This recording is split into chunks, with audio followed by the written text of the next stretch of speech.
Hello. This is another episode of Write Once, Read Many, this time covering 21.y. And due to reasons, I'll have to turn off the song so that we can hear Vic's voice without terrible echoing. So, goodbye, song. And now Vic should be hearable. Hello. Hello. I Hello. sure hope it worked. Yes, it sure took several tries. Um, but here we are in the future. And then I'm gonna get that link out there. It took like extra BS to manage the song than normal. Yeah. Um, there we are. Excellent. Okay. So, as the audience participation reminder, it is 21.y. Imagine you're a parahuman, but you have to be a parahuman for your job. What would be your ideal set of powers and the job that goes with it?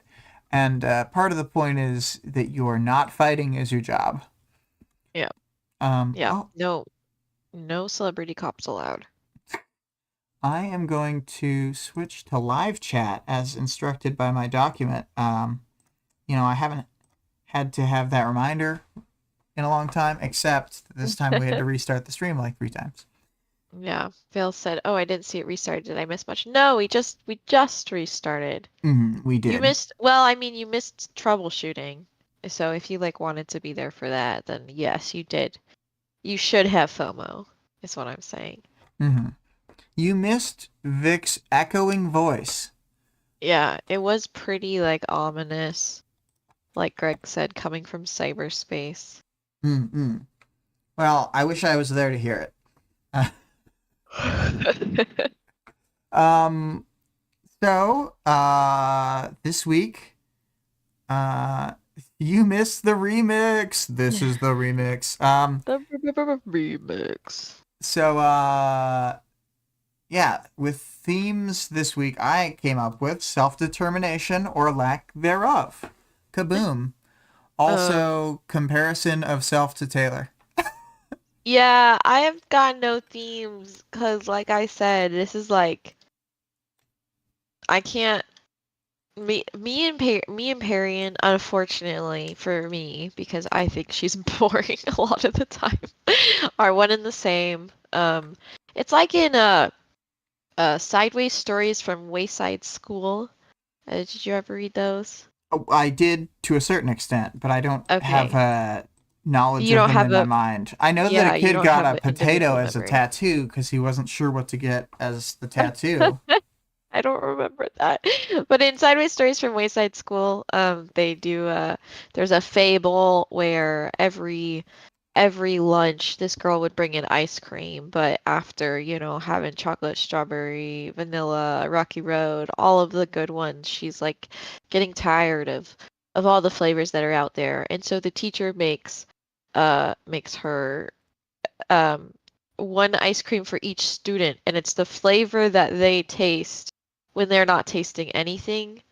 And so you can't taste your own ice cream is the thing. It just tastes like nothing to you, but to everybody else it's delicious and you're missing out.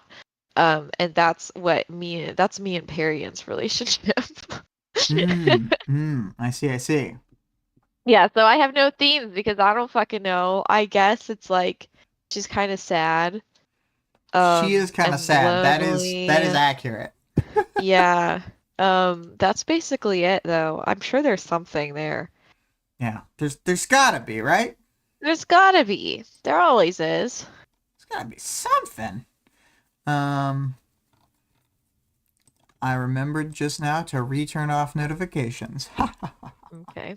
Vale said Parian is the least boring person ever, even if she is boring.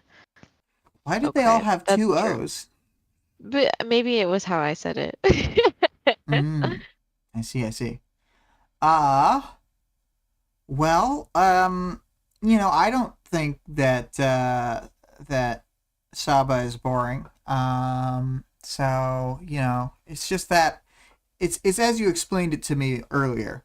You're in the eye of the hurricane, and you're like, Yeah, this exactly. is all just normal. This is what This is it's. all just, yeah, this is like, to me, this is like reading like a really boring blog post about somebody's day. Vale said, maybe I misspelled it and didn't notice the misspelling. Okay, All right. maybe. Let's get into it. Saba's having a hard time, okay? Hashtag relatable. She's having a hard time with her territory. People seem to not respect her and are challenging her authority. And like when she offers them gifts or anything, people are unappreciative and just like take it thanklessly, or they'll even reject them outright. Which we've seen a lot of thankless taking from Taylor, but I don't think we've seen any outright rejections, you know. You know what? Um, I just realized everything you just said in that first paragraph. I guess that is kind of you at work.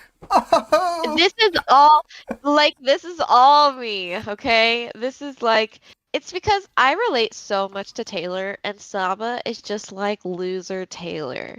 And I feel it too hard.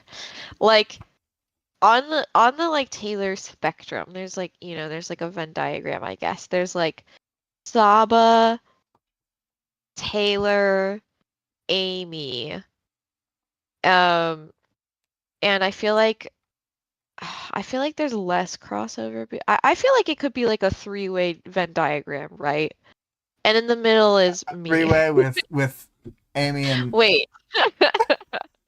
Wait, that's not right. Vale said, one more tip for Saba. Use more bugs. Yeah. So yeah, she wonders if it's because she hadn't been protecting the territory during like the big threats. And she instead was a victim during the Slaughterhouse 9 era herself, not protecting the people. So she just What kind a of is like, victim! yeah. She's like moping her to herself while she's heading to her headquarters. She's like, my whole life has been an uphill climb. Starting in high school, she and her family immigrated here from Basra. And she had to totally like adjust and learn English without her parents' help because they were dealing with their own problems, you know. They got stuff going on too. So once she was in university, she just kind of fell into the math and engineering program because those are just like, as we learned last chapter, math is universal, Well, a universal it's truth. also funny because I mean, you used to be like a STEM lord in high school and stuff You too, know right? what? Now that I think about it, Yeah. Yeah, I was in like a lot of math and engineering stuff. Um, and that's it obviously like puts her in a male dominated field, but it's also like a really small community in their school. I think she says there's like 25 people basically all taking the same classes. So it's like you got to get along with people or else you're going to be all alone. that's what it was like Um at the Math and Science Center. Is that there was mhm. such a small group of people that it's was back to being like an elementary school where you're more or less just like going to all your classes with identical groups of people. Yeah, for sure. Yeah, so she kind of draws the attention from another student. He's clearly interested in her romantically, and he's like not picking up. He's either not picking up on her rejections or he's like just not accepting them. It's kind of unclear.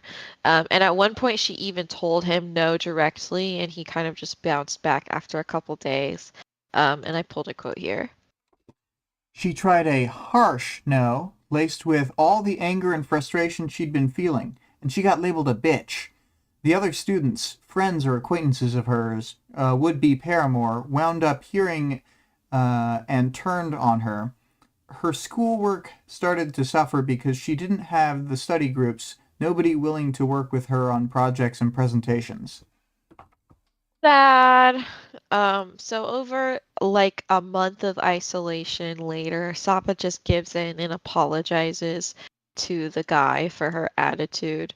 I kind of like that he's just like unnamed this chapter because it doesn't really matter like who this person is at all because she did not care for him, you know. Yeah, yeah, I agree.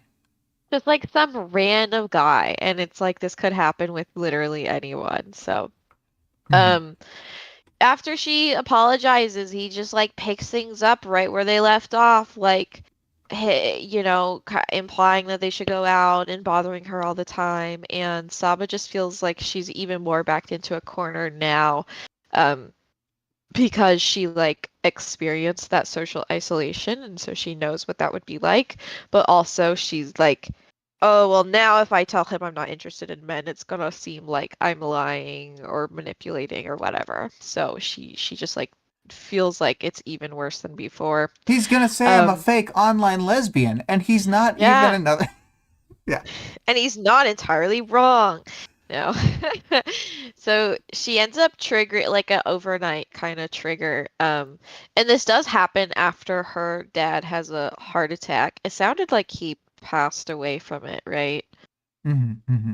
Yeah, and so like it's like that happens and things are already bad, and like on top of all of that, like she's got all this frustration and fear and loneliness that she's like toiling with every single night. And so she triggers and it pushes her to walk away from the engineering program entirely, and she starts a fashion design degree. Very cool. Great that Brockton Bay School has both these programs. Yeah. Seemingly. Well, I mean, Yeah. it's like I'd imagine it's like a reasonably good university because like Right. they're It is not a the big city. biggest city, but they're like bigger than where we live, Yeah. and we have a good university here, kind of. Yeah. Yeah. Um, yeah, so she goes towards fashion design. And like even with kind of disappointing her family, she still feels good about her decision and she's able to start making friends. But then it just seems like things kind of went downhill. Even before the Leviathan and S9 attacks, she's like starting to doubt where she is and feeling really hopeless about everything again. Well, that's another thing Um, that I like is that it's not like, oh no, the Slaughterhouse Nine, like, I was just getting on track, and then no, it's like, no, I was just getting off track, and then, yeah, exactly. She was like getting on track, and then like whenever the adrenaline rush went away or whatever, she's like, oh god, it's the same situation as before. She just has like a hard time feeling like she's doing the right thing, I guess, and that she's like doing a good job, and that um I don't know. She describes it later as like a hollowness. She just feels like this hollowness in what she's doing. So she when she took Skinner's offer, she was just kind of hoping that this time this would be like the true direction she needs to go. But then it's exactly the same, just another hollow endeavor. That's how she's feeling about it at least. So when Saba arrives at her headquarters, she gets a text from Flechette about how Skinner has turned herself in. Oh my god, crazy. And Saba's obviously shook, and she tells her she doesn't know anything about this. She ends up texting Tattletale, and Tattletale tells her to come meet up with them all. Greg said more bugs, or she could try shoving yarn. Yeah, did he say yarn? Yarn up the local hero's noses. Dear God, what if she just made a bunch of cloth bugs that she just oh, does the exact same things with? She could put needles in their butts or whatever to stab people with. well, she can also be like, I don't even have to worry about like spooling up thread, like I don't need the spiders to make it on site. I just have it. She can just bring thread. Taylor could just bring thread too. She just decides that she has to do things Well, now the she'll hard way. she'll have pre-prepared cord because like Miss Militia opens up her backpack and she's like, what is all this like, what is all this What is fishing all line this or whatever? sticky thread? Yeah. What the Yeah. fuck are you doing, Taylor? You're gross. You're a gross little freak. It's true. That's the thing, though. That's the thing. As similar as Saba and Taylor are, Saba's way less of a creep. Yeah, yeah. Yeah, Taylor's the weird creep, but Selma chose a better path. Um, For so now. she for for now, she takes apart her like current giant plushy companion, which is a two-legged unicorn, and she reforms it into a four-legged unicorn instead and climbs up on it. Okay. Okay, Perian. She arrives at the Forsberg Gallery and she makes the unicorn into two smaller entities to just kind of guard the building while they're in it. And Tattletale, Regent, and Imp are already there and they're all like sitting around watching the news, which is obviously about them being like, oh my God, Taylor Skinner turned herself in. We don't know why. And nobody there seems to know what's happening yet. Tattletale's like still in her ultra powered hangover mode, so her She has power an is ultra completely offline. hangover. She has the worst hangover of all time. So Gru arrives, and Imp is like, "Hey, bro, is everything going okay?"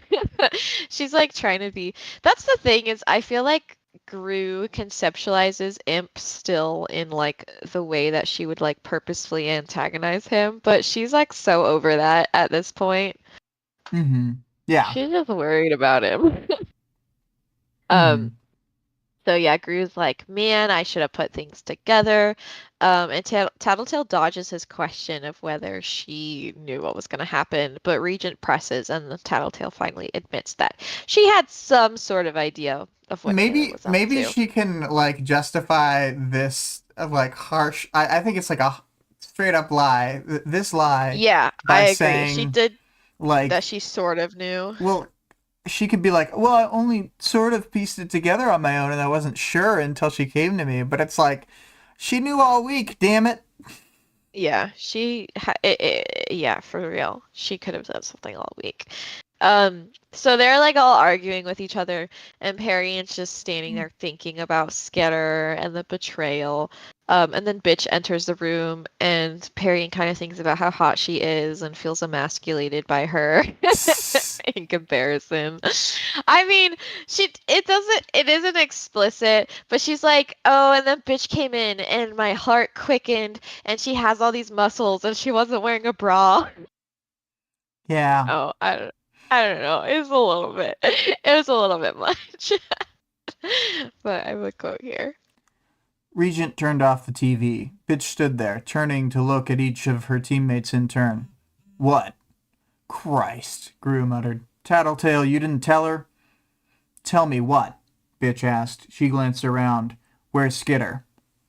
Oof. So Regent tells her that she's at the PRT, and Bitch is like, that's fine, we'll just break her out. And Regent's like, no, she is there on purpose. And Bitch is like, okay, that's fine. Like, she'll be back soon. This is just like and in like her opinion, this is just like some normal Skitter nonsense. Like, she's always pulling all this random shit that she doesn't understand. So, um, but Gru tells her that Skitter had been saying goodbye to him, and Regent and Imp and Tattletale all agree, like, that in retrospect they all like got a goodbye from Skitter as well. And Perion's like, I didn't get a goodbye, and then she's like, wait, I did. Oh, I made the goodbye happen. Oh, She's like, I scheduled the goodbye. I put it on her calendar and everything. oh. I have a quote here. Perion felt a sinking feeling in her gut. Skitter hadn't been leaving for the short term, and that sinking feeling couldn't even compare to what the others were feeling here. Tattletale, nearly incapacitated, grew with his darkness a virtual storm around him. Regent and Imp standing back together. Yeah. And Bitch, stock still, radiating something more than tension, restrained aggression even. Mhm. So bitch is like, this doesn't mean anything. She's just doing one of her little plans. And Perion She's suddenly doing a bit, realizes and you just don't get the joke. you just don't get the joke, and you're a hater for not understanding the joke. Perion just like suddenly comes to the realization. She's like, why the fuck am I here? Like, I'm so out of place. Like, I have no seat in their dynamic. It's super awkward. And bitch is sticking to her guns. She's like getting mad at Tattletale. She's like, "How could you talk to about Skitter like this?" You Yeah. know. So it's clearly, bitch is like, as much as she's like quote unquote in denial, like it's obvious that she realizes as well because she wouldn't be getting this mad about it.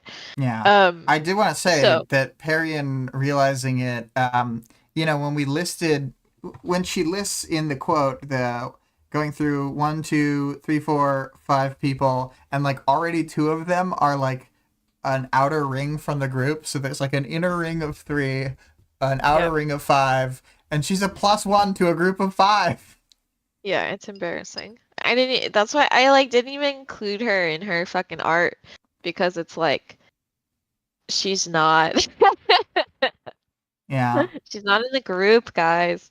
Um, Phil said, "Bitch will watch the door till the best human returns. She knows the human goes out frequently, but always returns." Oh, Oh, it's this like will that make me Futurama sad. episode.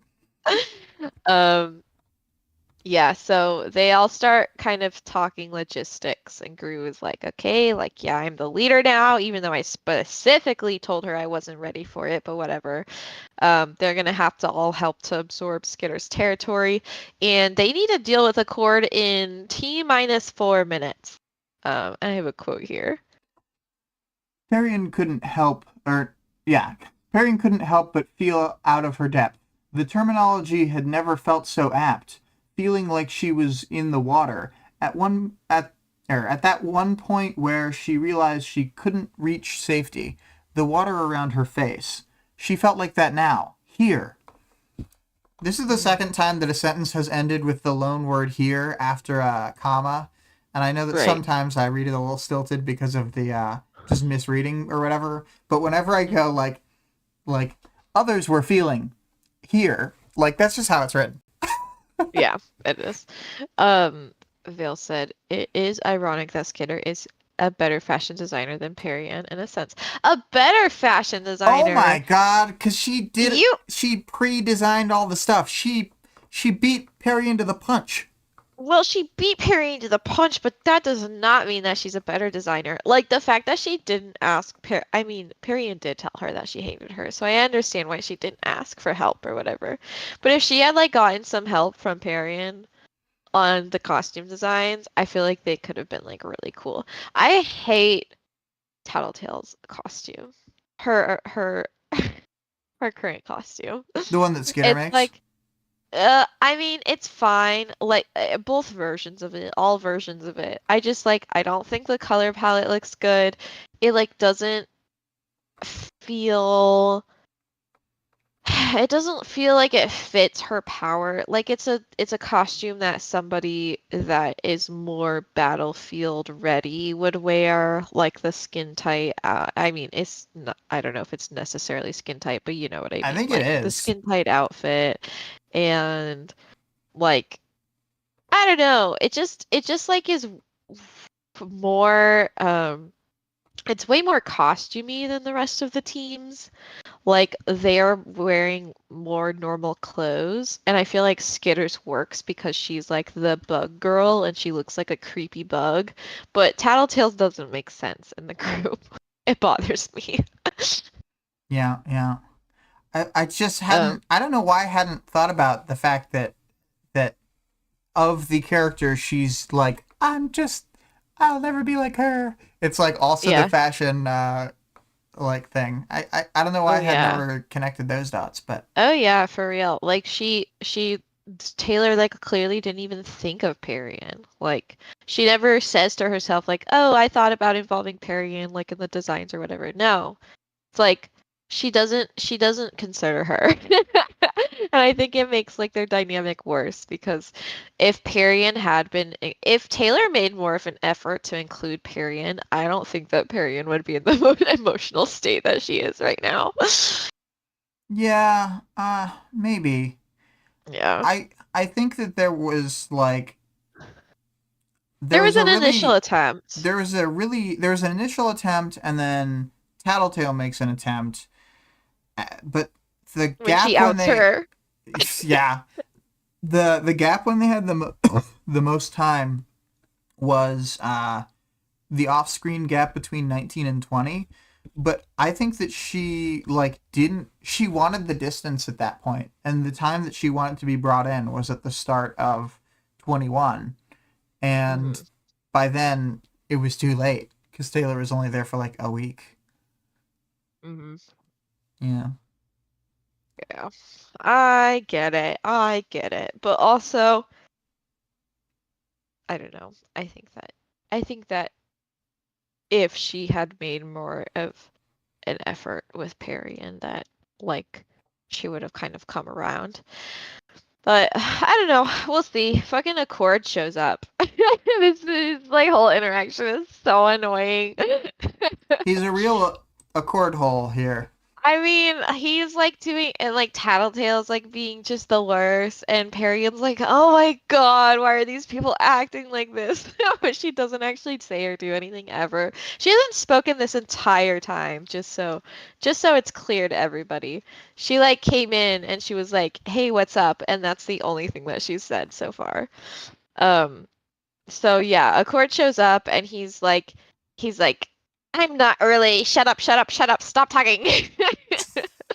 Do you think that Accord was early or do you think he was on time? Well, I thought she said he was late. She says he's Oh, early. early. Okay. Yeah, and he Early. like You're loses his early. Yeah, it fucking is you're mind. early. Um, Yeah. yeah. Um, So I mean, I just this is another one of the scenes where I'm just like, Accord is. Ugh. I just I I don't like hate him like I hate Jack, but I just think he sucks in so many ways. Like aside from all his like gender essentialism and stuff, he's right. just also like nah, nah, nah, nah, nah. Oh, Yeah, so he shows up and he like immediately flips out because Tattletale claims that he's early. And then oh my God, Vale said Skitter adds pockets and hold on, I just wanted to make sure I didn't miss anything. Skitter adds pockets and airy bits for comfort. Period. Corsets and self-doubt. Skitter made Tattletale's costume for specific reasons. Tattletale is not supposed to be frontline, so make it something she wouldn't want to wear in public. It's brilliant design. And then I love how the conversation between TT and Accord feels like a knife fight. I hate it. It feels like I don't know. It feels like when me and my siblings are mad at each other and we're like, "Stop talking!" Oh my yeah. God. Yeah, so Perian equates Accord to Hannibal Lecter in her mind, and this like brings her back to the Slaughterhouse 9 stuff, and she's like, "Oh God." I Um, agree with her just baseline. She hated him. I hate she hates Accord him. too. If I were in real life with him, wow, what a fucking weird asshole.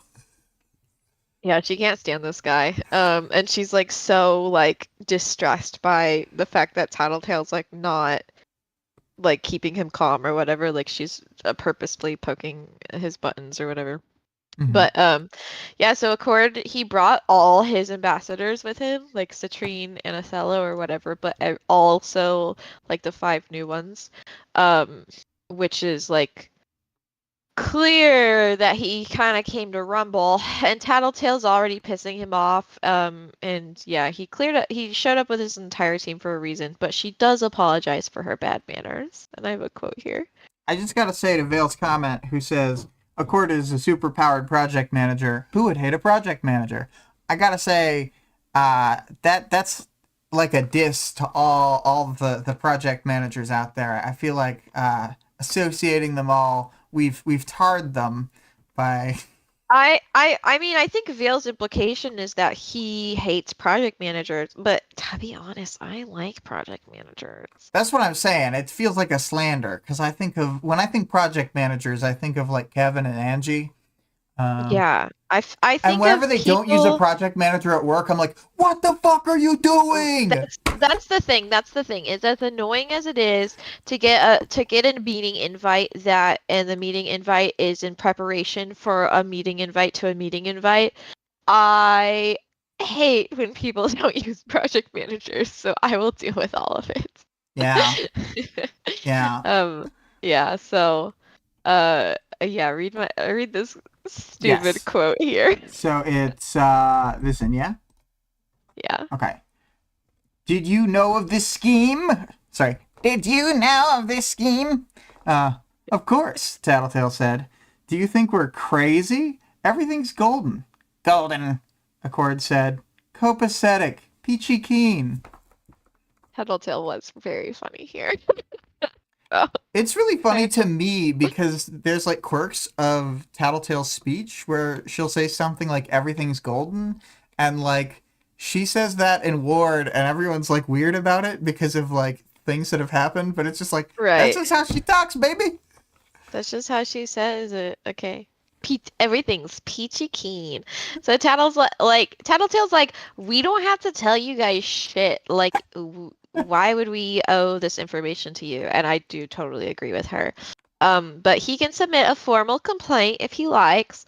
And he's like, I should have known the plan because Skitter was the one I decided was worthy of me working with. And Tattletale tells him that she isn't gonna bend to his rules, little you short man. As she presses forward and says that he presses forward and says that he doesn't like that one of his ambassadors was killed during that fight with the teeth. This is the And the part where butcher, Tattletale's lying up a storm, in my opinion. yeah, She gets him and to the go with the butch narrative. Anyway, sorry. She does. And she's going off of zero information really. Because her power is completely offline right now. Um, but that he also says Butcher's death was like way too risky, and now this plan where Skitter turned herself in is another crazy risk, and he's just not on board for all these risks. Vale said, Tattletale alien inner voice, Accord hates terms like peachy keen. Peachy keen! That was the thing that I saw that and I had to hold back from asking, is Peach Keen a project manager? Peachy keen is a project manager. Oh my god, we've I know. accidentally all the way around the circle. I know. I was like, ugh. Anyway, It is very funny that, you know, Accord would never hire such a project manager with such a silly name. he'd be like, the last name Peach Keen, unacceptable.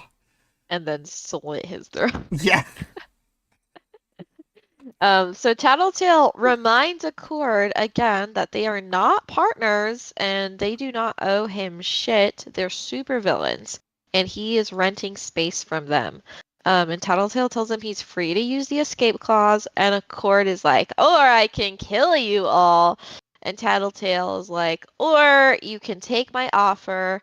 I will read your work and help you implement some of the solutions that you proposed to lower crime in Brockton Bay. Okay, very nice. This is I've like, read all of them.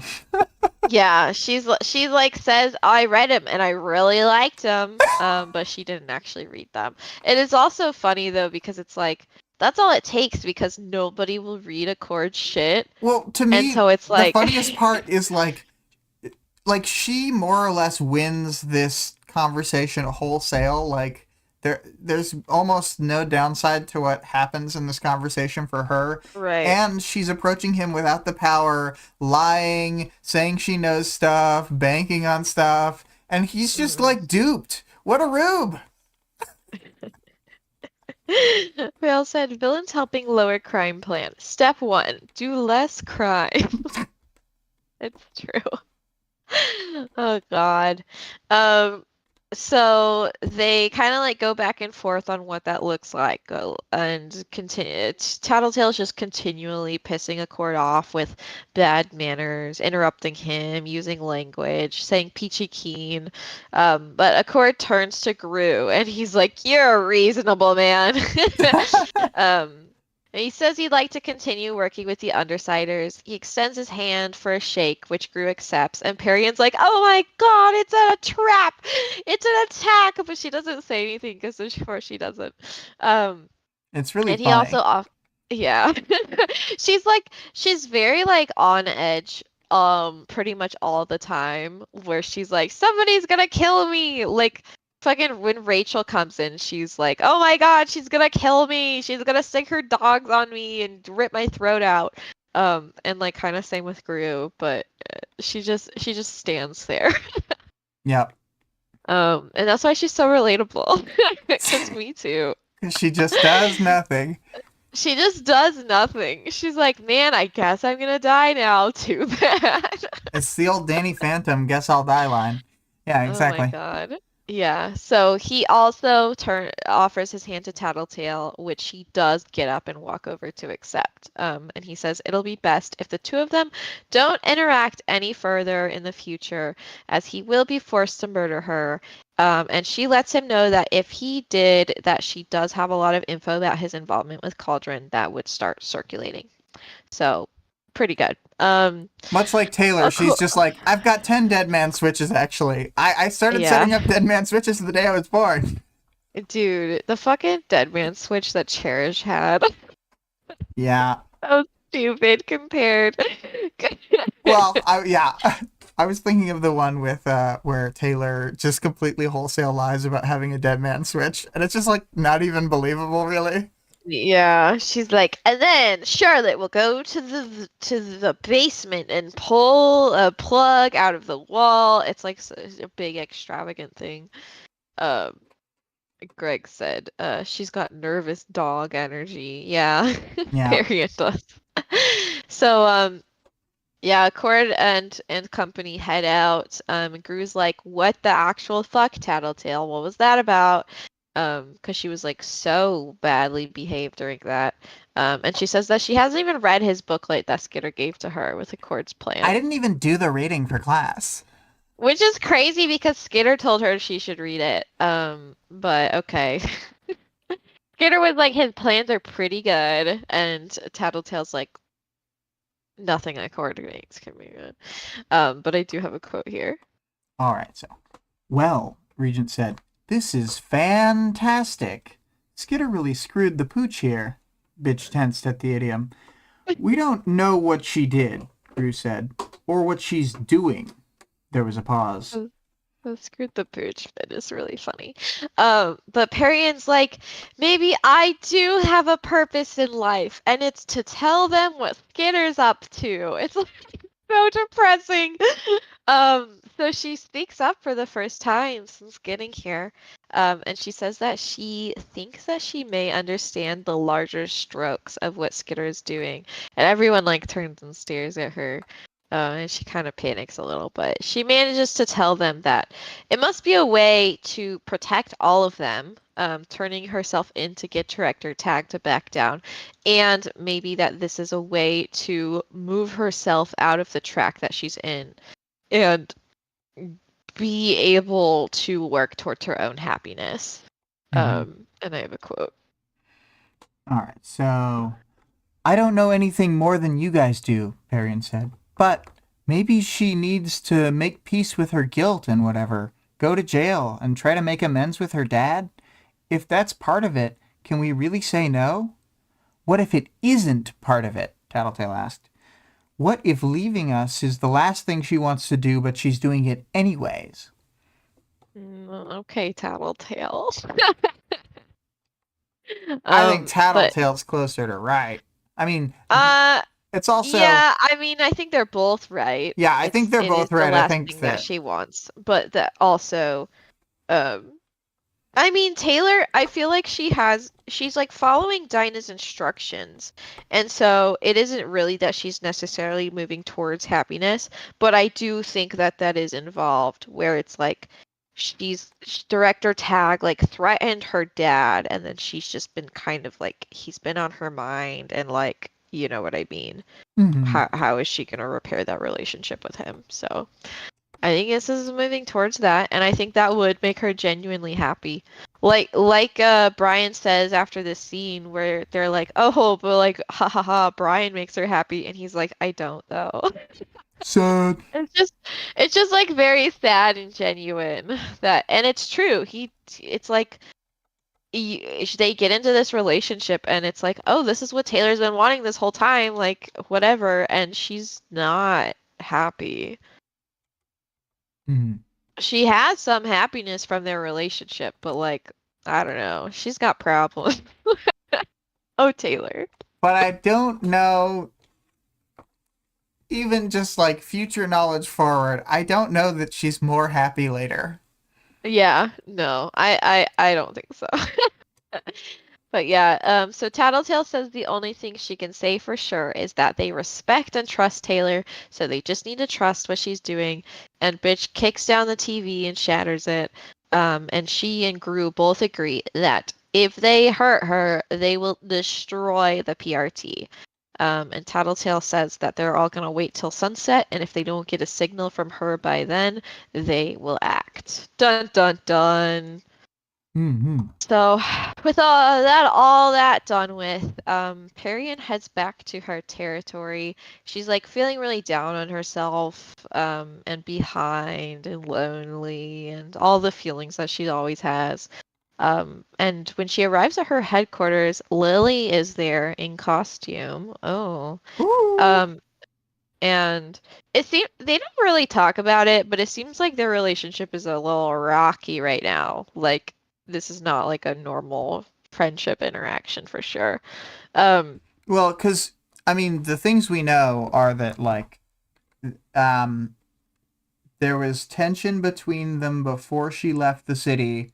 Then she was gone in New York, and then she hmm, came back, and then we like saw the per her bad. request. Yeah, we saw the bad interaction they had that she'll bring up here. Right. So, um, yeah, Lily's there, and Perian's kind of shook because, like, she's not supposed to know where her headquarters is, but Lily's a stalker, so whatever. She, like, looked up her address in the PRT, like, with the PRT resources. Um, so she asks about Skitter, but Lily doesn't know anything yet either. She was, like, supposed to leave to make a call outside of Skitter's range, and she just decided to come and wait in person at Perian's headquarters instead. So Perian joins Lily leaning by the front door. And she asks her why she's here, and Lily says she doesn't know. She's like kind of shut down and being like, oh, like she's like both emotionally shut down, but also she like doesn't know what to do with herself. And Perian tells her to walk her through her thoughts, but Lily says she'd have to censor herself. Okay, Lily. Um, And Lily says that before she came here to Brockton Bay, her life was super on track, but since coming here, she's just, everything kind of fell off the rails, but she is most comfortable being here with Perian. I think that Um, line about censoring herself is like almost proof that she just can't. that she can't censor herself or that she can't, like, That she can't censor herself. Like, yeah. what? Why would you say that? Why would you say that right now? Like, because it's not like they're not even like coming at this from like a relationship aspect. Like Lily's like, I don't know what to do with myself in general, and then Perian's like, tell me what you're thinking, and then Lily's like, I'm horny. Yeah, yeah, that's what I It's mean. It's like, dude. she's so Oh, bad. She's so bad. But so, yeah, Perianne takes off her mask and her wig, and Lily follows suit. And she says she doesn't think she can do this. And when Perianne questions her, Lily doesn't even know what quote unquote it is. But I have a quote here. where were you? You don't get to ask that, Perian said quietly. Sorry, you don't get to ask that. Just like you don't get to act like you own me, to say that my costume is anything but my choice. You remember that, Lily said, looking down at the ground. Hard to forget. Skitter asked me what I wanted, Lily said. I gave her my answer. You wanted me, Lily nodded. Oh my God, guys. Lily is so cringe. I just can't. I love her. I love her too, but she like can't instead of saying things in a way because she could easily say these things in a way that doesn't give you the creeps, but she decides not to. Yeah. um Well, she's Vale not said good at this whole this. scene And she's not good at this. And she says that. Vale said this whole scene would have been so much better if Skinner just assumed they would all switch sides if she did and never mentioned it. Yeah. Yeah, even Accord. She's Um, like, if I switch sides, Accord will definitely become a hero. Accord would become a hero. Dude, Lily, like, why would you phrase the way that she Dude, phrases things is it's really the like problem. It's not her feelings, it's the phrasing. she talks and her hands can be perfectly at her side, and yet suddenly when I look over, she's rubbing them together. She's rubbing them together and she's biting her lip and she's pulling her visor behind her head. It's a whole thing. Yeah. Um, yeah, so Perian says Lily doesn't just get to claim her because of what she has done for her. And Lily says that her motives are pure and kind of kicks herself for how this is going. And Perian disagrees. She's like, I don't think your motives are pure. I think you're a horn dog. Like I've seen you checking me out, and she also The implies problem that is the situation. I think it's like a miscommunication between them. Like Flechette's being sleazy, which is not ideal, but it's like she both is a horn dog and does like Perian specifically. Yes, exactly. Like it's just the way she's just so cringe. But yeah, she's like she says this is harder because the way that you are acting towards the situation is so similar to what happened with me before. Um and I don't know, it like isn't clear if they have talked about her trigger event together. She's like, But she "You says remind me of my least favorite man." Oh. Anyway, Oh my God. Yeah. So Lily asks Perian what it is she wants, and Perian says she wants to do what she's doing well. She wants to make money for her people's surgeries, and she wants the Undersiders to actually listen to her so that she can protect everyone, so that she can protect them and that she can protect the people under the Undersiders. Um, so Lily asks if this is worth giving up on the rest of her life, and Perian agrees and says that she thinks so. So Lily asks if she can join her, and Saba says no. um, she's like it's definitely like an instinctive thing. So I don't like I won't shame Lily for like continuing to press or whatever, but she can kind of see like Lily is understands the way that Saba is reacting to this, and she's like, no, no, no, no. I'm not saying I would be your partner, but I will be your lieutenant. And that she wants her company and that she will leave the wards to join her and become her lieutenant. So Saba says yes, and she accepts Lily as her lieutenant and walks over to kiss her. Aww. yeah. I Yeah. mean, when they kiss at the end, it's like, "Ooh." Yeah. Oh my God. This whole interaction is crazy. Yeah. No, it's I love it. It's We great. could talk about this chapter as a whole. I think this chapter, like some of the dialogue is so, so good. I will just say, like the The Undersiders tension, without Taylor is really good. the Undersiders without Taylor is so good. The tension of when Bitch comes in and is like, that's why I pulled that quote. And she's like, "Where's Skitter?" And they're like, "Oh my God." And so they're like trying to like waiting for her to blow up, basically. Like, well, Skitter's gone. And she's like, "Okay, is she dead?" And they're like, "No."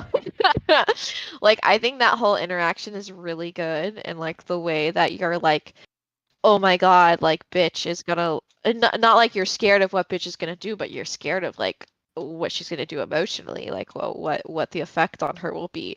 Um, and then like this last little section with Saba and Lily talking to each other, and I don't know, I feel like there's so much tension behind all of the dialogue this chapter. I feel like it comes off really well. Yeah, it's super good. Also, I did go Mhm. back to double check like what Perian had said before she speaks up, and the only words she speaks are any details at when she Yeah. arrives. That's the only And then thing. just dead silent the whole time until she's like, I know why Taylor left you I guys. I think I understand what she's doing. Oh my God. Yeah. It probably was like, oh, well, we forgot you were here kind of situation. Yeah. Yeah. So, what do you think? Anything else about the chapter as a whole? This is one I've gone back and listened to a lot. I think there's like kind of three standout end of arc interludes, and it's not necessarily the last one because of each arc, just like post main chapters ones in a row. That's like the arc 20, the stand chapter, arc 21, this chapter, and then arc 22.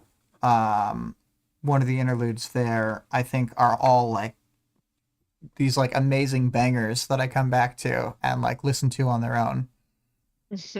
Like I don't know, that's just me. Like I think these are all like excellent chapters in this section that I don't know exactly if he was writing different or like what, but they're just like perfect capstones to the section they're in.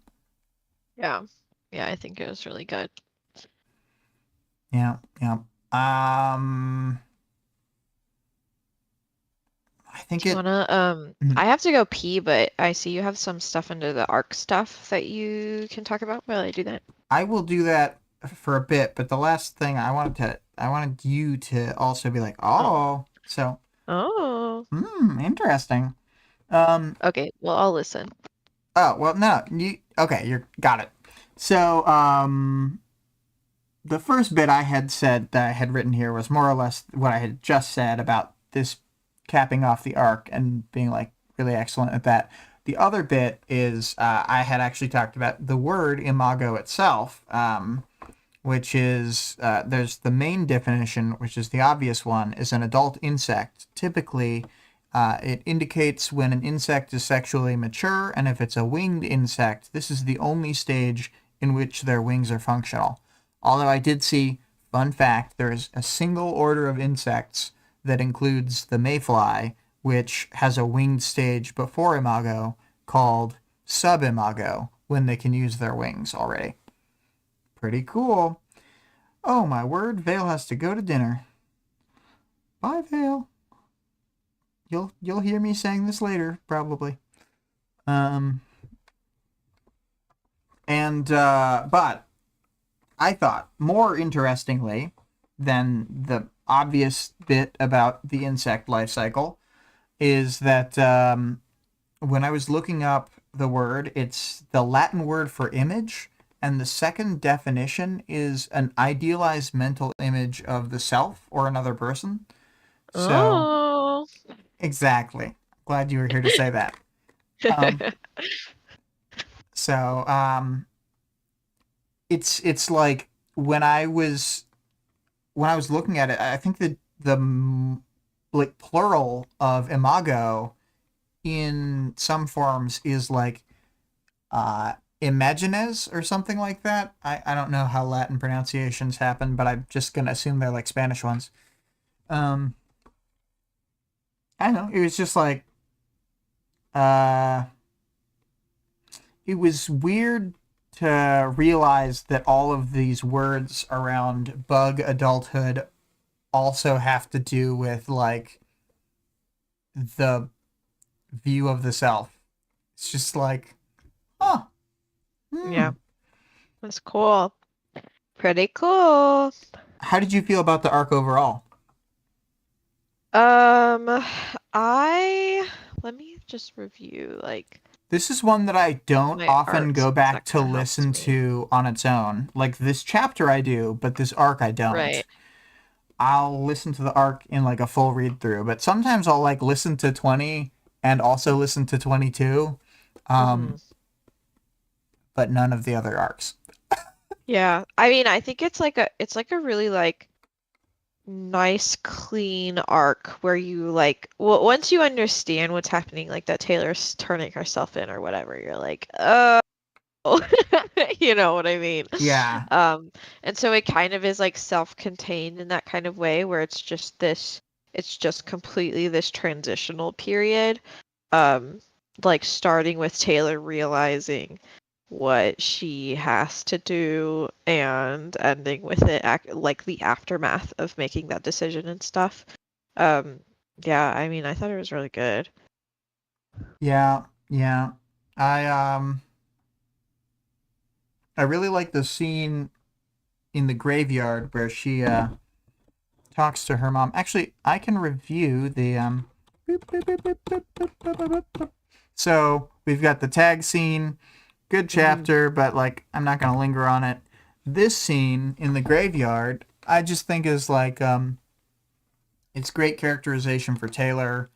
Um, she's able to work through stuff that she's been clearly compartmentalizing. She like uncompartmentalizes a bunch of stuff in this conversation with herself. Right. So that yeah. And then what else we got? We got ultraviolence. Um, Right. Putting the worms in people's eyes. mhm. Uh, sexy times with Guru. Yeah, just banging it out. Then like Yeah.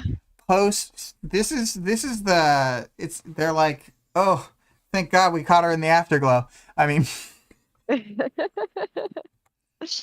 then this is like a great dynamic fight. Yeah. And then man, that art really good one. Oh my Uh, gosh. Her and like I said, like Lisa. the that conversation, however brief, I think is much more like raw as far as I'm concerned than Hmm. any of the other partings. Yeah. And then uh, very good world building interlude leading to a Hmm. very good like character interlude with Parian. Yeah. But Yeah. man, I do want to linger on this art. I just had it up after the stream yesterday. I just think it's really excellent. I really like it too. I wonder if I'll print it and put it up or whatever, because I feel like it's so like the original art is obviously like so evocative and like, you know, everything, but like the symbolism specifically with the Golden Man, Yeah. with Scion and like the Number Man representing Cauldron and also like a lot of the capes, in a similar situation and that kind of thing. It's just oh, so good. Mm-hmm. Mm-hmm. Yeah. And then, of course, today's image, And which then I back do to think is also excellent. fashion. Number Man thinks that fashion is for losers, but we disagree. Mm-hmm. Mm-hmm. We think the number, I mean, We think the Number Man is for losers. yeah. Yeah. Um, I was just going to say is a loser. I was just going to rag on him. Mm. Mm-hmm. Um, I think that we're good on arc stuff. We want to go Cool. to characters, and I would like to go least to most, so probably up from the bottom of Right. the list. Right. Accord was there. His ambassadors didn't do anything this chapter, so we can skip them. We got to But see the masks of some of them, but it's not super important. And I do want to note, yeah, even though she gets no characterization, I think Legia is really cool. yeah, yeah. I to be honest, I felt like the character descriptions from the ambassadors was just because Perian was like interested in their fashion and their presentation or whatever, rather than like more for the ambassadors' characterization. Right. But yeah, they're there. They look cool. Like they always got cool costumes, the ambassadors. He's got lots of money and stuff. Um, but yeah, Court's fucking annoying this chapter. He's like he like obviously like wanted to like end the whole situation and kill everybody, but he wasn't for whatever reason. Because he like we learned from his chapter like he respects Skitter personally, and so he felt like he was screwed over by the whole situation, like oh my god, like this was the person that I was working with and now she's gone and nobody told me or whatever. But they're totally right in being like, why would we tell you about our plans that have nothing to do with you? I I know she probably wouldn't be quick enough on the draw, but I think if Perion's two constructs like crunched Citrine and like one other person at the start of the fight, that the Undersiders would actually just win. Yeah. Like they have to take out Citrine basically. Right, right. Yeah, I don't know. Yeah, but she had those guards outside, so could have done it. Yeah, yeah. Yeah. Um, yeah, I don't have anything else to say about Accord. He's annoying. He showed a lot of restraint because Tattletale was being just atrocious in this Yeah, meeting, well, like in his view, but also like in any kind of polite conversation. sure, sure. I still think that like whenever he brings up like, oh, stop swearing, like I hate him. Yeah. Oh, Cord. Perian also says that he's the same height as her. I think Perian's like 5'10" or 4'10", 4'11".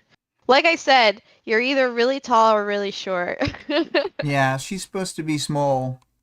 Yeah, so I think she's like under That's why five no one foot and then sees Cord's that just under 5 like, foot. you know, despite the aggressor role going to Lily, the sus age directionality, Yeah, it's actually inverted. it's the other direction. Yeah. And like when you get into cape stuff, it like smooths things over a little bit because it's like Lily has been a cape for longer, I'm pretty sure, and she's had like She's had essentially a like a government full-time job. job. Yeah. Yeah, she's had like a government job and she's coworkers and life experiences and this and that. And she like And hangs Saba, out with adults. Like I know she's with the yeah, wards sometimes, but she's with the yeah, protectorate a lot probably because she's yeah, considered like important.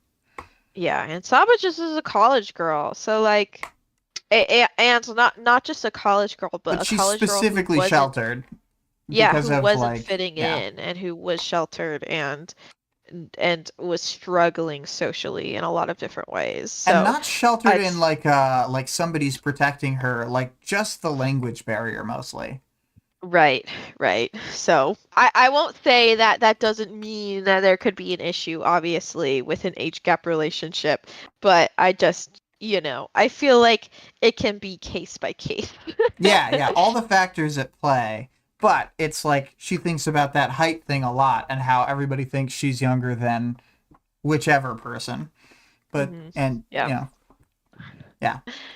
Let's talk about the Undersiders. Undersiders are very upset. Mm-hmm. Upsetty Um, spaghetti. yeah, Regent is kind of like he's like I feel not like Regent necessarily is like lashing out. memeing and he's like not. Yeah. I feel like out of the people there, he is the least upset. Yeah, he's not like very upset and he's just trying to like get at everything like oh my God, just tell her. Like, oh my God, just understand. She's gone, whatever. Because I feel like if he Um, was actually upset, he would be being bad, and he would have been yeah. bad in the Accord meeting. But he's Right, not right, being right. bad, really. He's not. He's not. I don't think he's like super concerned with it. Um, and Imp isn't, I don't think Imp is like super concerned with it either. She's more concerned about Brian. I mean, she doesn't act like angry or whatever, but like if I were her, I'd be pretty angry because she specifically was like, don't fucking hurt Brian.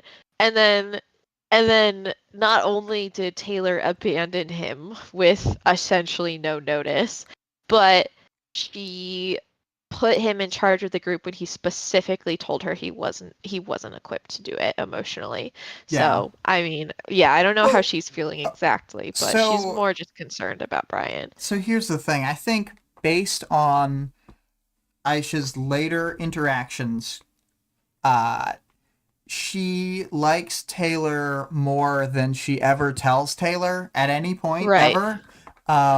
And I think like Aisha likes almost everyone more than she lets on. right, but I mean like I think she specifically looks up to Taylor in a way that she doesn't look up to like Lisa or Rachel or Mm, like Alec because mhm. the way that she operates later is like she speaks the words into existence to confirm it. Like she operates to emulate Taylor's sort of like Robin Hood style, uh, Right.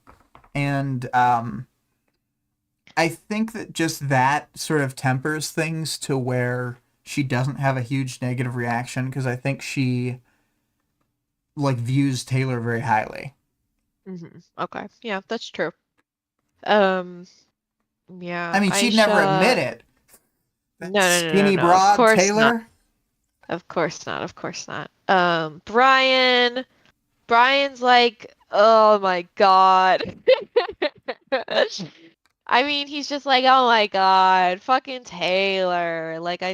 He asked me if I was ready for this, and I said no, and now I understand, but whatever. I mean, I couldn't pick up exactly on his emotions in this scene, but like, um, Saba said he was irradiating some energy and power and stuff, so that usually means he's pretty upset. Typical energy radiation. For real. Uh, And then mhm. there's obviously Lisa and Rachel, which are our biggest two reactions here. Like Lisa being like, I don't know, I just like got the vibe like when she says to Saba, well, maybe she didn't want to leave us and maybe this was the worst thing for her. It's like I feel like that was like her hurt showing. You know what I mean? Mhm. Yeah. Yeah. Yeah. And same with Rachel, like the way that her hurt is showing is like in her body language and stuff, but she is like she's trying to play it cool and like she's trusting Taylor to come through on this. Mhm. Yeah. Definitely. Yeah. There's a lot of Oh. stuff that characters like say that seems like it could go unspoken, but it's like I said about like the other thing. It's like I'm glad they speak it into the world because that just like I mean, we can question somebody's motivations when they say something or whatever, but Hmm. I think these are very like honest, raw moments for these characters. Right, right. I agree. Let's talk about, do we want to talk about Saba and Lily separately? Should we talk about Saba first? Let's talk about Because I feel Saba a like, little and then them together. yeah. Okay. Saba, she is sad and lonely. She's like, I feel like you know her story is pretty good and I feel like it is strengthened by the fact that she's an immigrant the child of immigrants because I feel like this is probably something that a lot of children of immigrants can relate to where she moves here and she is just kind of has feels like at least feels like she needs to deal with a lot of her problems on her own because her parents have bigger fish to fry as far as like them acclimating to America and getting jobs and supporting them and all that kind of stuff. It was unclear to me if she had siblings, but it seemed like she I probably think did. she's an only child with a lot of cousins. Okay, yeah. Because she talks about having cousins and that her aunt and cousins live there too. Right, right. Like they all moved here together. So she like it's hard to say whether this was like a lot of her isolation was self-inflicted or if it was actually like necessary or unavoidable with like the situation, you know what I mean? Mhm. Like if she just felt like, oh, I don't want to burden people, I don't want to burden people, I can do this on my own, or if it was actually like they would not have been able to support her in these endeavors. And so I just had pulled this quote here. Saba was still kind of proud that she'd managed it, even if it wasn't something that anyone else had ever recognized. A private, personal victory. And that's how she felt about like learning English on her own in high school. Um, and I feel like that's kind of, unfortunately, that was kind of the only victory that she had. Like, it's like, oh, I can do this on my own. I don't need anybody else's help. And then she has not been able to do it on her own since then. Right. Well, I mean, she's uh, the thing that I had brought up at the start about self-determination as one of the themes is Mm-hmm. that it seemed like it was kind of like she had this personal victory, and that's Mm-hmm. like a positive form of that. Then she had her agency taken away in the choice to do STEM, more or less. She had her agency taken away dealing with the people in the STEM program, more or less. And then she, in another different way, had her agency taken away fighting like the Slaughterhouse Nine and losing basically. And then she finally now is able to speak up about the Taylor thing Right. and like once again for the second time ever have a little bit. Right. Or I Yeah. guess there's Oh my even one gosh. middle stage I missed where it's like she chooses to do the fashion program but it starts not working out. Yeah, it's like either she doesn't like go into specifics, but I guess she just feels like it's not right or it's not what she's meant to do. That's like one thing that can't really relate with her is she kind of, but I understand like there's a lot of people like this where they are feeling like I need to do something different. Like, oh, I'm not like exactly happy with my job, or I'm not exactly happy with how school is going, or I'm not exactly happy with like my social standing or whatever. And they feel like this very like restless need to like I need to do something or else I'm just a failure and I'm just complacent in my life or whatever. And it seems like that's what she's experiencing. Mm-hmm. Yeah. Yeah. Yeah. She's interesting. Yeah, I thought that I like I mean I liked her like her whole trigger event and stuff. I think was really interesting. I love a overnight trigger in my opinion, like a one in many bad nights kind of thing. And that's 'Cause Tattletale also, right? yep, Tattletale had one of those as well, where it was just like one night that was just like all the other ones, but I guess it was kind of worse. Um, yeah, I wonder if I kind of wonder if those triggers are more drawn out in any kind of way, where because like we know that the dream stuff will get kind of weird. Like, did we already heard about one of the kids Yeah. having some He's interesting dreams. he's having Um, what are obvious to the audience as like trigger event trigger. dreams, but he Yeah, doesn't trigger have event powers. dreams. Yeah, Like and that's so the I first thing that wondered, Charlotte asks him. She's like, do you have powers?" right, yeah, I had wondered if that was normal with like people having these long stretches of night kind of triggers where they're like having short spurts of trigger event dreams and then it leads up to like the final trigger kind of thing. Um, but I don't know. It's not, they don't really, it's hard to say There's because not people really an forget answer, about it. yeah. There's not really an answer to that, but that's how I picture it. Um, but yeah, so I always find like those really interesting where it's like, oh, it was just another like bad night where I was sad and alone and in my head and this and that and then it just happened. Yeah, I don't know. I thought that was good. And let's see, I mean, what else isn't did that kind of what like Regent's thing is in a way? Because like he didn't get hit with one like super powered wave of terror and get powers or whatever. Like he had already hmm been getting that treatment for years. And like they never say what his trigger event is, so I don't Yeah, know. I think that it was probably something. I feel like there's gotta be some sort of, because we'll see later, Dauntless's trigger event specifically, and his is more like confirmed to be this kind of long drawn out kind of thing. And And but so I to be wonder if also that nearly is unique. I feel like the chapter makes right, that pretty explicit. right, for sure. Um what was I gonna say? Nope, lost it. But yes, I agree. That is an interesting way for characters to get the powers rather than like most of the Like characters we've one seen, it's singular like event, a yeah. thing. Like Yeah. I Rachel's is I pretty think it clearly a makes thing, and like Taylor's is one thing, Aisha's is one right. thing.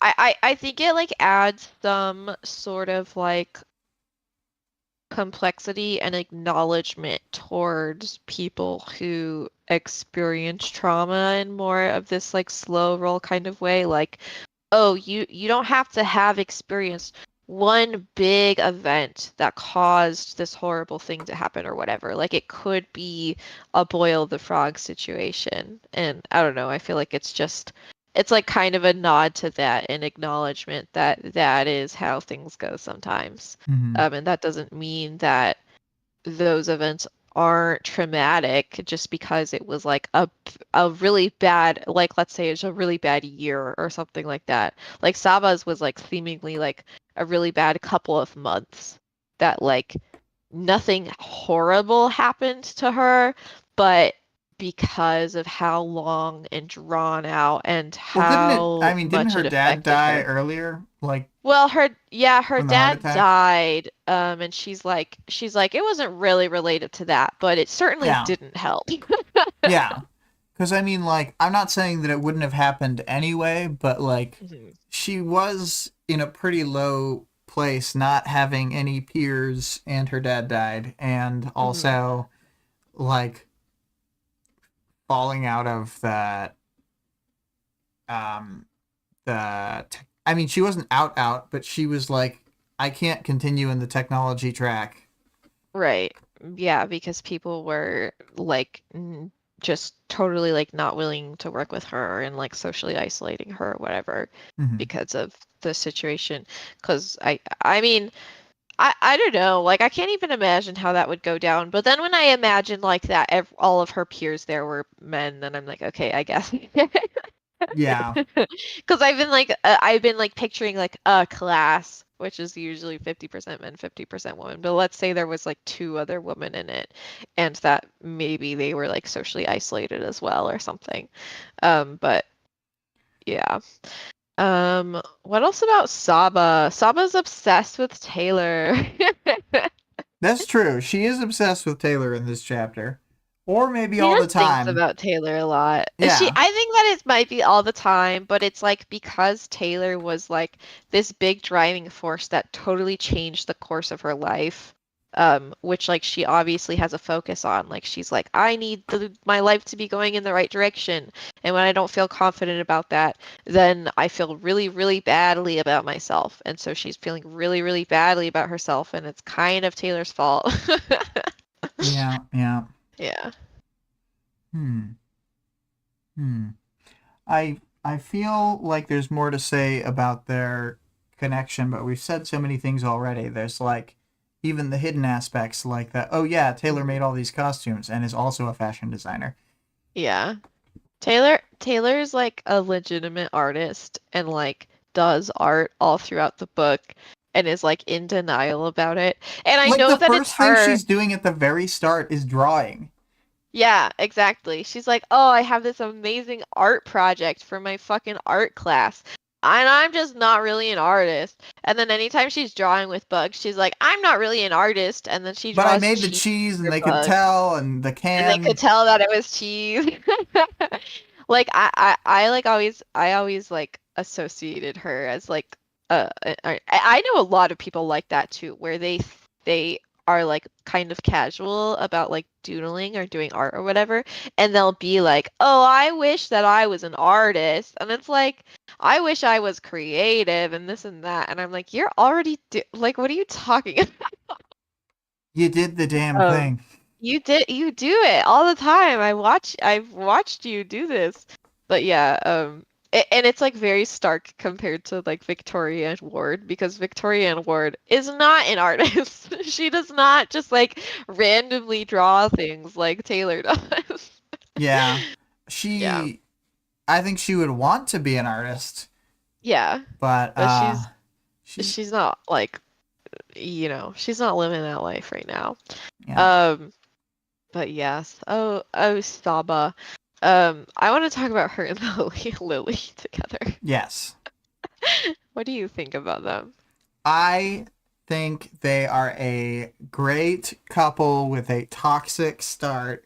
I think they're so classic. Like, I mean, I wouldn't advise this sort of situation in real life, but in an anime, In an anime, very good. Yeah, yeah. Yeah, I feel like this is like I said, Lily, I think that if she was portraying things differently, she would not be like, there would be nothing wrong with what she was saying. She's saying, she's saying, I want to be with you. I feel most comfortable when I'm with you. I feel like, you're like you're my passion in life. You're my mission in life. But she's also And saying, I'm a fuckboy.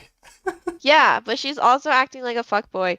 And the way that she like says the actual things where she's like, I'm not being sketchy, like I'm not being carnal, like I'm super cool and normal and this is all fine. And Perian's like, Well, she doesn't say she's not being carnal because she's like no, she says she's like sketchy. I wasn't, and then the carnal comes from From Saba, Perian. and then the thing is she can't say no to that because she's like, Because it's well, not true. you got me, Yeah. but Yeah. on And one like hand the you way did that get my ass, but on the other hand, want to go out?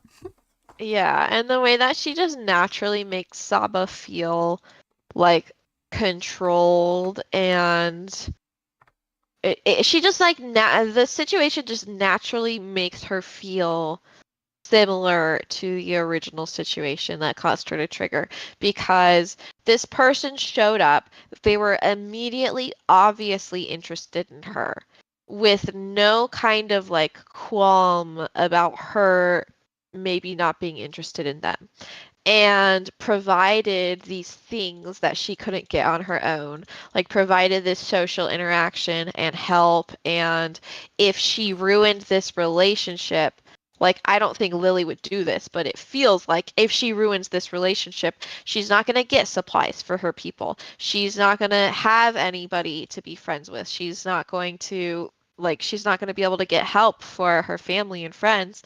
And so she's like feels in like a very similar situation.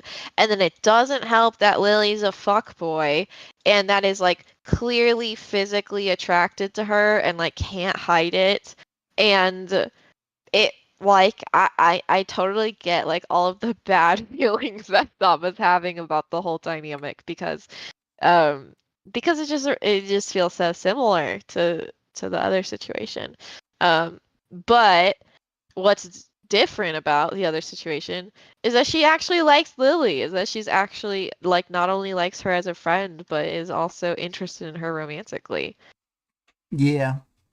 Yeah. So, I don't know if it was the best call, but like Lily being like, I will be subordinate to you.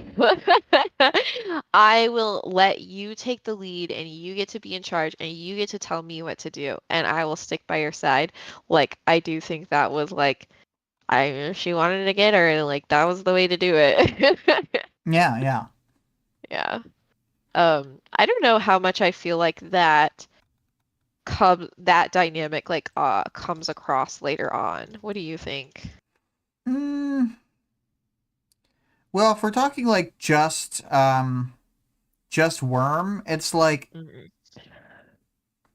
Taylor like doesn't interact with them that much. Like they're in fights together like Mhm. as allies, but like she's not thinking about their feelings that much until I Right. don't know.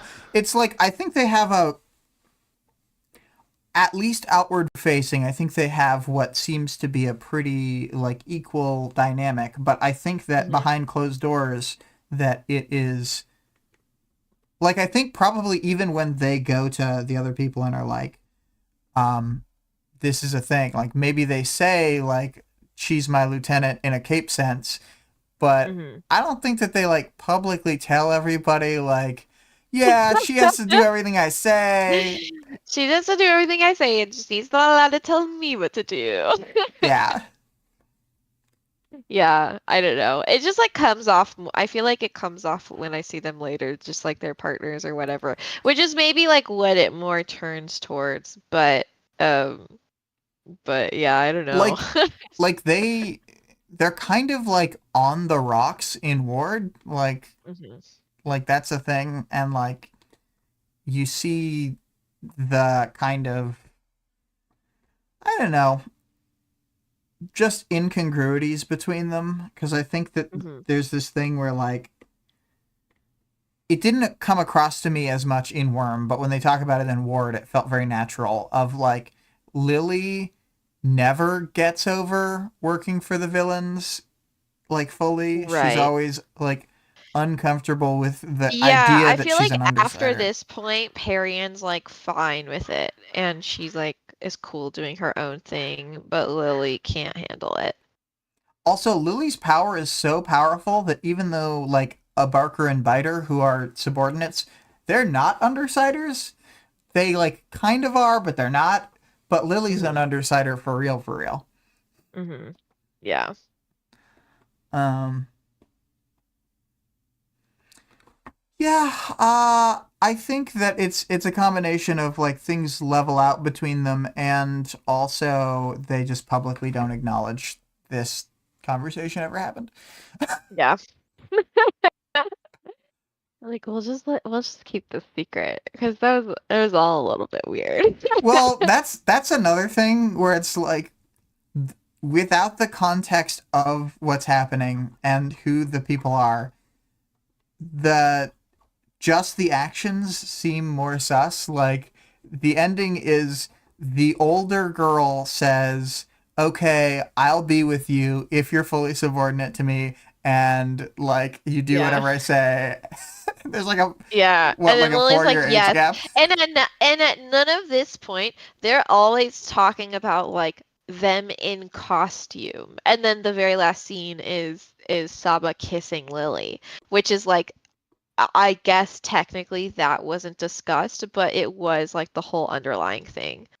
Yeah, Um, I will just say, like, I feel like there's like the and I'm kind of happy that like the first um I guess like our first queer story from our perspective is like her trigger doesn't really have anything to do with being queer, like sort of, but not really. I mean, even if she And was like straight, it could just be a guy she didn't like. yeah, it was just some guy that she didn't like, and she like is like, ugh, but like I don't like the guys, but she also doesn't like him at all. Like she's like, oh, this fucking guy won't leave me alone. I don't like being around him. And yeah, and like she's like I feel like it's not said directly whether or not like part of the reason that she has these romantic hangups is because I don't want to like disappoint my family, which is why she was doing the engineering program in the first place. But that she like moves away from the engineering program and goes to the fashion program and it's like I'm okay with disappointing them. I'm like okay with them being like not super and it's not like it doesn't seem like they're so disappointed that it causes like a huge problem in their relationship. It's more just like her mom's like, "Aw, I wanted you to be an engineer." Yeah, And I feel like it's like I feel like the implication is that like the whole sexuality issue is the same, where they'd be like, "Ah, like okay, I guess, I guess you can be gay." So I don't know. I just thought that was interesting that it's like it's not touched on, but I feel like you can get like a pretty good understanding of what that looks like with her family dynamic and everything. yeah. Um, Not that it matters because they're all dead, I was gonna but say she doesn't have any family left. she doesn't have any family She says she anymore, has so one family member, but does not specify the yeah, she relation. doesn't specify who they are. And also, I don't think her one family member that got completely demolished by Bonesaw is going to have any care about who Perry dates anymore.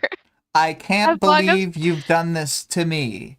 as Dated a long girl. as Harrian's not dating a member of the Slaughterhouse Nine, I think they're okay with it. We could hope they're okay with it. You would hope that they're okay with it. Um, but yeah. You want to talk about powers, knowledge, and world building? I would say that there was not an awful lot of it. We learned about Parian's Well, we can power. talk about Perian's power and Let's how she do it. doesn't use it right.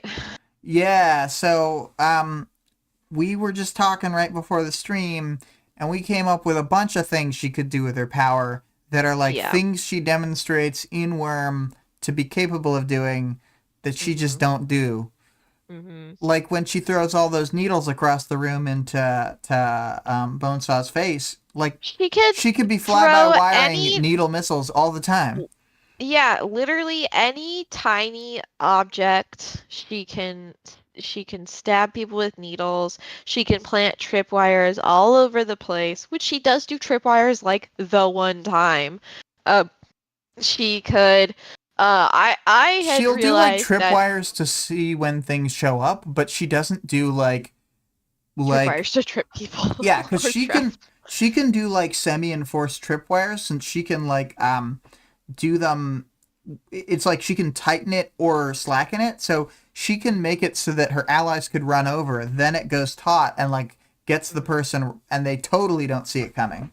Right, right. She could be trapping people in cloth.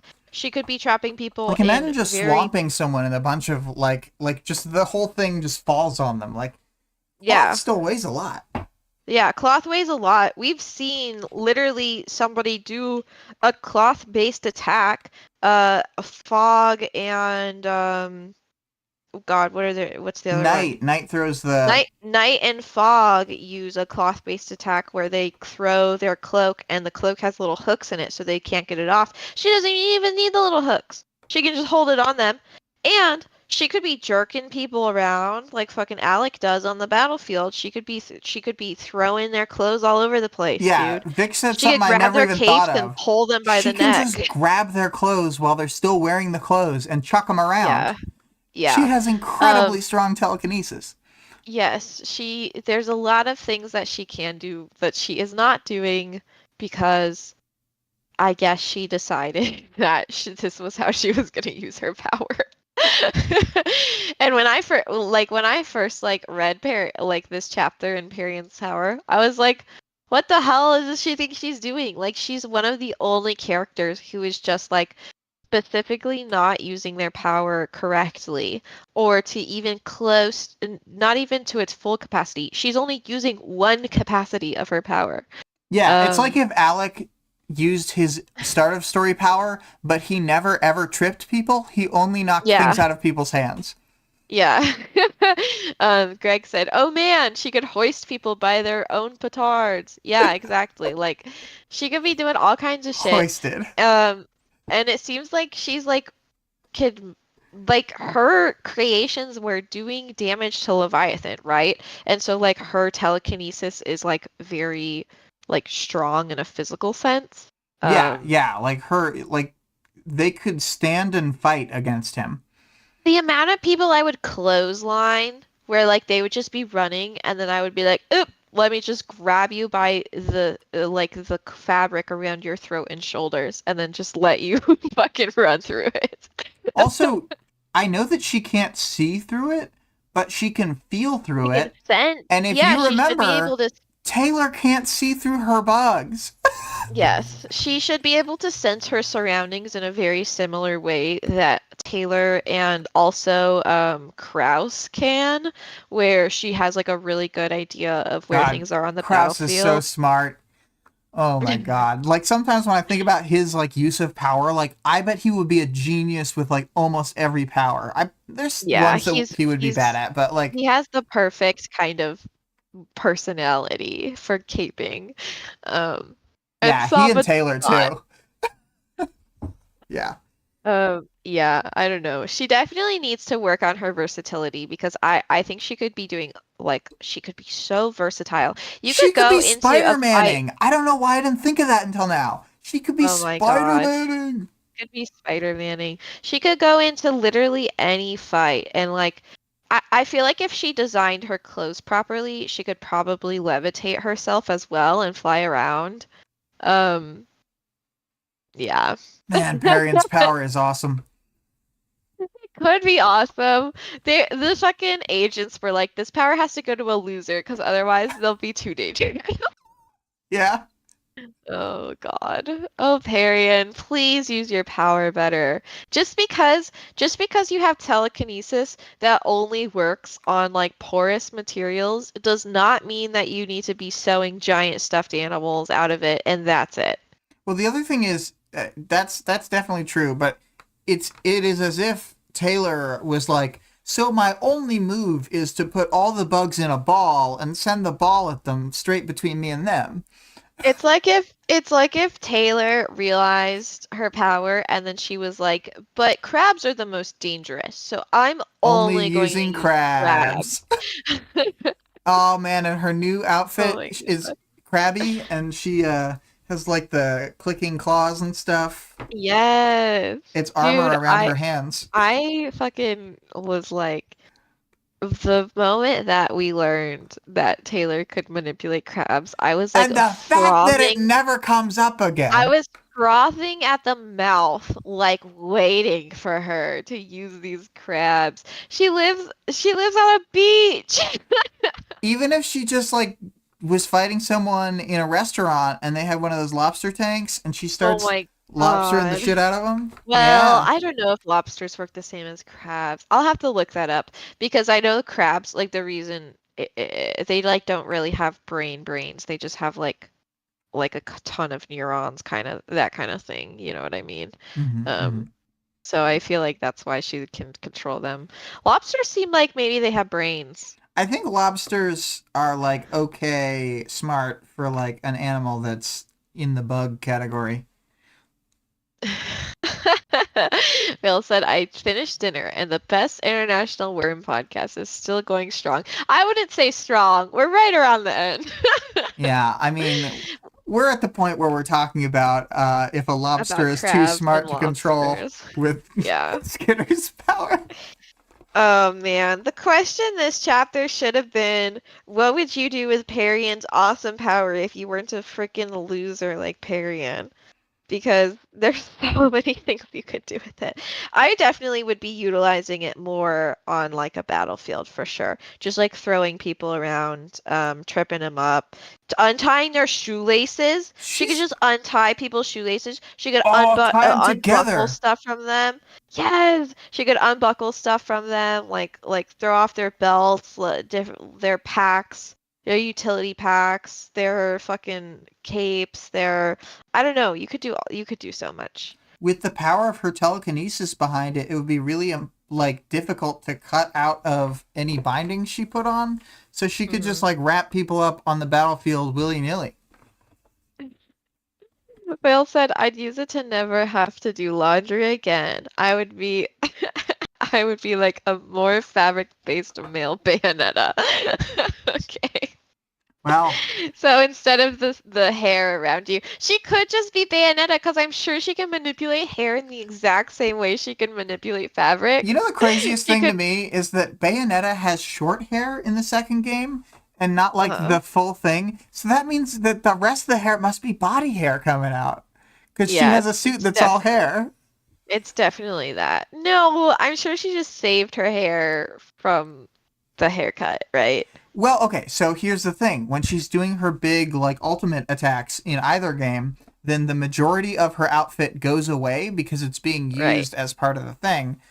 right, And I mean, I guess she could save hair like you save thread or whatever, but it right. really seemed like in the other one, it could only barely, like, kini cover her because it was, like, coming out of her scalp all the time. Oh my God. Yeah, she could definitely be Bayonetta. Dude, she could do so much. She could just fly around in a hot air balloon all day long Oh and man, kiss because. and kiss Flechette. Like, Whoa.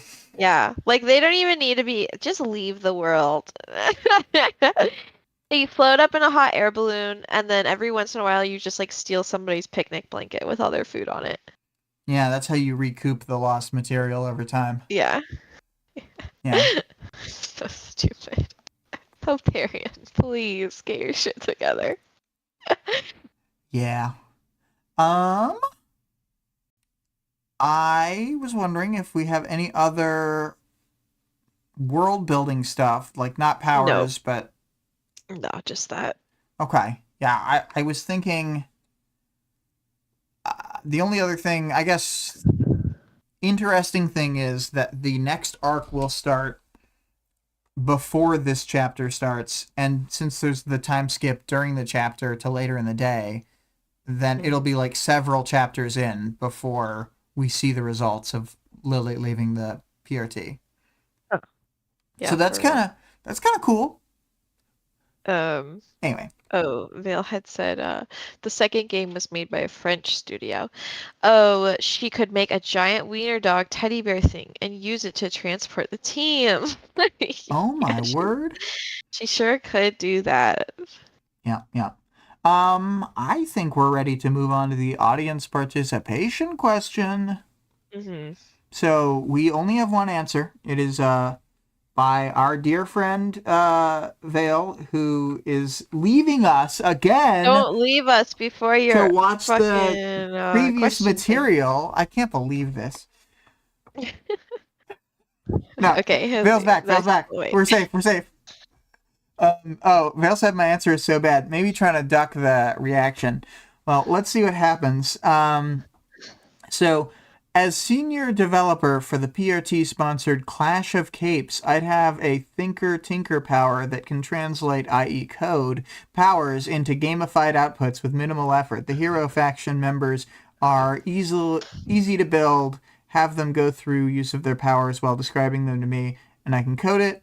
Villains are trickier, having to be in close proximity of the power when used and get a verbal translation at the same time while coding. It was tricky.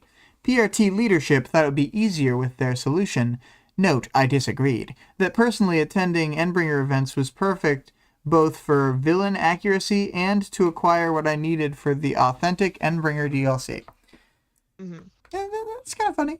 That's very good. I think that as a thinker-tinker power makes sense as like a simulation thing where you're like trying to make the Dauntless simulation helmet that the dragon's teeth wear. You know. Very good. Yeah. If I had a parahuman power for a job, I would want a power where I want Legia's power, and I'm gonna be a power washer. I'll go to parking lots, and I don't need to set up at all. I just open the portal. They do need to have a drain pre-installed. I will not start in a parking lot that does not have a drain. It's not happening. Yeah. So. I think most parking lots have drains. Yeah. I gotta be careful though. I generate a lot of water. Yeah. I forgot to come. I guess I was thinking so hard about coming up with a question that I forgot to come up with an answer. But in my Worm Sona backstory, I actually do start out as a rogue. So I will just say that like it's kind of like a, I mean it's black market or whatever, but because I can like do you come in intentionally, or because I remember one of the characters was like basically like a reform or jail kind of. Yeah, so basically my character triggers and then is working as a rogue. Okay, so the rogue work is basically like because we'll just do like the TLDR or whatever, like I can imprint visualizations into people's subconsciousnesses. So normally that would be like on a battlefield, like intrusive thoughts on a battlefield, or when people are sleeping and dreaming. But it also works when people are on drugs and hallucinogens. And so I like put out Craigslist ads and people pay me to like come to a party or whatever and like make a unique experience for them. And then one day it goes wrong and somebody kills somebody else. So that's why. Typical. That's the reform situation where I have to join the protectorate because of my black market deals with druggies. Vale says Legia, the one with the power to get stabbed immediately when combat starts. Oh my god. That is not what happens to Legia. Anyway. Who gets stabbed immediately when combat starts? Well, theoretically, they mean Codex, because Codex gets murderized. Codex gets shot in the back of the head, I think. Back of the I neck, hear this yeah, with a chapter. bow. Back of the neck, yeah. It's funny. I guess that is like being stabbed if you're getting stabbed with a bow. Um, I thought it was interesting just now to learn your OC's power because you had always alluded to it but never said it. And to yeah, learn it yeah, on yeah. air, shocking stuff. Yeah, yeah, yeah. I'll keep dropping lore slowly. Slowly but Slow lore, surely. yeah. Yeah. Bill said, all right, sorry, I mixed up their powers. Yeah. The power to get stabbed immediately when combat starts. God. Well, in the classic fashion, I didn't have a question in mind for 22.1. Let's think to Dear ourselves. Lord, I know, I what know. happened? What's the very quick overview? It is the first chapter of the next arc where she has just turned herself in. And then, Hmm. various characters talk to her, such as Miss Militia or such Hmm. as Clock Blocker. Just very Okay. briefly, they're like, oh, you're surrendering yourself? And whatever. Yeah. Clockblockers always got to make an appearance when fucking Taylor's involved. Mm-hmm. He's in love with her. I was I'm just just about to say, saying. it's like he wants to kiss. It's like he's obsessed with her, and even when she was in civilian costume, it's like he's got a freaking magnet attached to him. He's like, whoa, there's a girl being mean There's to a this girl guy. and she's Whoa. yelling to some guy. She's Let being me, real mean. yeah, step on me. Oh my God. Okay, I'll think of something. I don't have anything right now. All right, hang on. Um, I feel like this is far enough in that we could do one of those questions we always talk about like, it's not about the chapter, it's just about, like, Hmm. the book, kind of. Hmm. Sure. Um, hmm. Hmm. Well, Hmm. uh, something about ultimatums, maybe. She makes that big ultimatum about Sunset that Tattletale alluded to in this chapter. Uh-huh. Um, hmm. All right. We'll think of a question off air. Very Okay. unsatisfying, but Yeah, sorry. I'll think about it. we'll put something up, and then at the beginning of the next episode, you'll hear it. Also, we'll try and post it before that. Yes.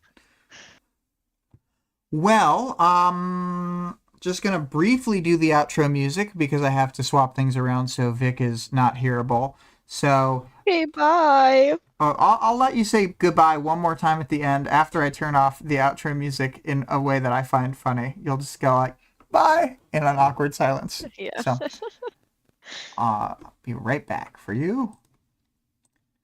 And that old music will overplay me saying.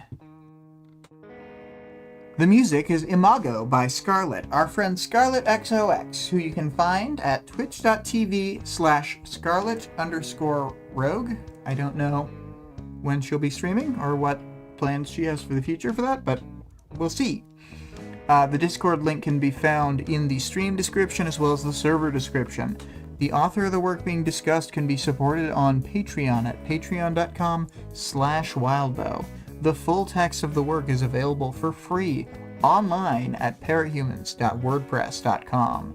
There is also a fan-made audiobook of the entire work at audioworm.rain-online.org.